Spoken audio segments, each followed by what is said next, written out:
नमस्कार। ब्राह्मण इंटरनेशनल के खास प्रोग्राम ब्राह्मण संघ संवाद में आज बात करेंगे श्रीमान आनंद जी महाराज से। आज उनसे जानेंगे कि ब्राह्मणों की स्थिति देश में क्या है।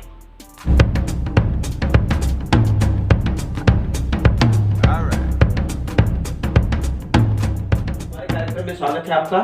जी जी। आज जब देश में जेएनयू की दीवारों पे लिखा जा रहा हो कि ब्राह्मणों भारत छोड़ो, जी, ऐसी स्थिति में एक संत होने के नाते क्या समझ पाते हैं कि ब्राह्मणों की एक्चुअल स्थिति देश में क्या है? आज भारतवर्ष का ब्राह्मण जी 1947 के बाद 1947 के बाद पहली बार उसको फिर से दोबारा सम्मान मिला है और जिन स्थितियों से गुजर रहा था ब्राह्मण, उन स्थितियों से उभरा, थोड़ा ऊपर आ रहा है। ब्राह्मण समाज अगर खड़ा है तो अपने त्याग और अपने ज्ञान के बलबूते पर। ब्राह्मण सदियों से, त्रेता सतयुग से ज्ञानी रहा है और समाज का निर्माण ब्राह्मण ही करता था सतयुग, त्रेता, द्वापर में।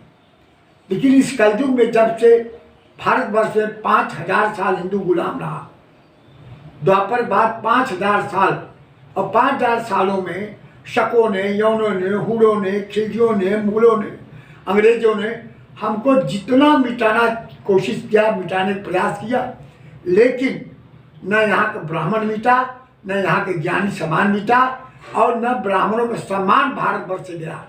हमारे दूसरे वर्ण जो हैं, क्षत्रिय हैं, वैश्य हैं, शूद्र हैं, सब लोगों ने ब्राह्मणों को सम्मान सदियों से दिया, आज भी दे रहे हैं। और जेएनयू की दीवारों पर कुछ भी लिख दे क्योंकि वहां पर देशद्रोही पैदा किए जाते हैं। उस यूनिवर्सिटी का ही पैदा किया कन्हैया लाल कुमार है, जो कहता कि हम गाय का मांस खा सकते हैं। क्या कन्हैया लाल कुमार हिंदू नहीं है? उसी यूनिवर्सिटी में ऐसे बहुत सारे विद्यार्थी के नाम पर जो वहाँ डकैत लोग रहते हैं, वहाँ पर उनके मिले जुले हमारे दीवार पर लिखवा दे, ब्राह्मण भारतवर्ष ही ब्राह्मण का है, ब्राह्मणों का ही है भारतवर्ष। और अब तो पहले द्वापर के पहले पूरा विश्व ब्राह्मणों का वर्चस्व था, पूरे विश्व पर, और ब्राह्मण जो था पूरे विश्व शासन करता था। ब्राह्मण राजनीतिक दृष्टि से देखा जाए तो कहीं ना कहीं अपनी उस जगह के लिए संघर्षरत है। जी, सामाजिक व्यवस्था में उसको लगातार जो चाहे आज गाली दे के चला जाए। हाँ। एक ऐसे देश की बात हम कर रहे हैं जिस देश में SC/ST एक्ट के माध्यम से समाज में ब्राह्मणों का किसी भी समय गला दबा दिया जाता है, बिना जांच उसे जेल जाना पड़ता है। ऐसी बहुत सारी चीजें हैं, दमनकारी व्यवस्थाएं हैं जिस देश में ब्राह्मण जी रहा है।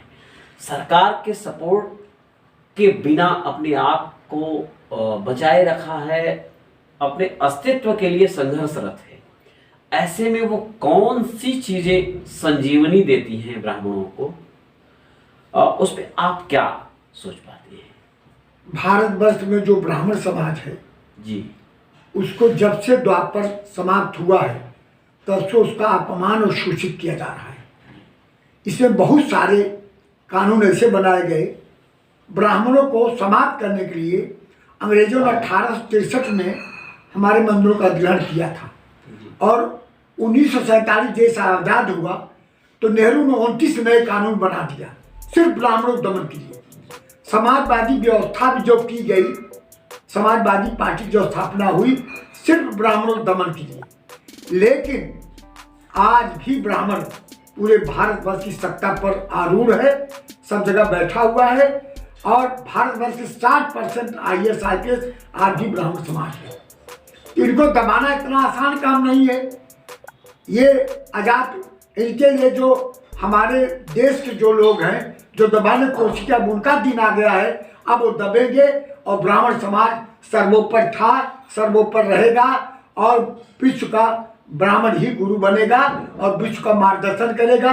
क्योंकि सिर्फ पूरी दुनिया में लोगों को बम बनाने का तरीका उनको आता है, लोगों को कैसे इसका विनाश किया जाए दुनिया का, इसके लिए सब हथियार है, लेकिन सिर्फ भारतवर्ष का ब्राह्मण है जिसके पास शांति की संदेश है। ब्राह्मण ही चाहता है कि विश्व में शांति आवे।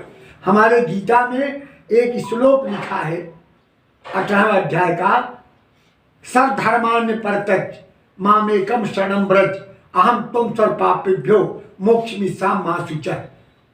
भगवान कह रहे हैं, कृष्ण भगवान, कि तुम मेरी शरण में आ जाओ।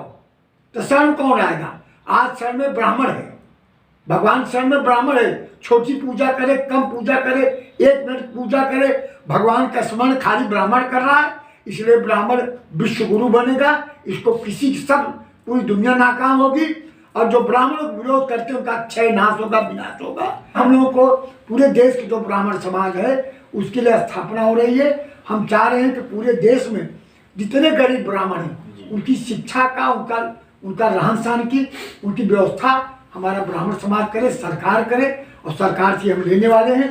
केंद्र में भी हम यहाँ पर बहुत बड़ा एक आयोग बनाएंगे, वो ब्राह्मणों के लिए काम करेगा। ऐसा मेरी पूरे भारत सरकार से मांग है, और हम लोग इस पर आंदोलन करेंगे पूरे देश में। ब्राह्मण महासभा बनी है उसके लिए हम लोग सक्रिय हैं, और वक्फ बोर्ड की जो जमीन है वो भी हम छुड़ा करके गरीब ब्राह्मणों को बंटवाना चाहते हैं।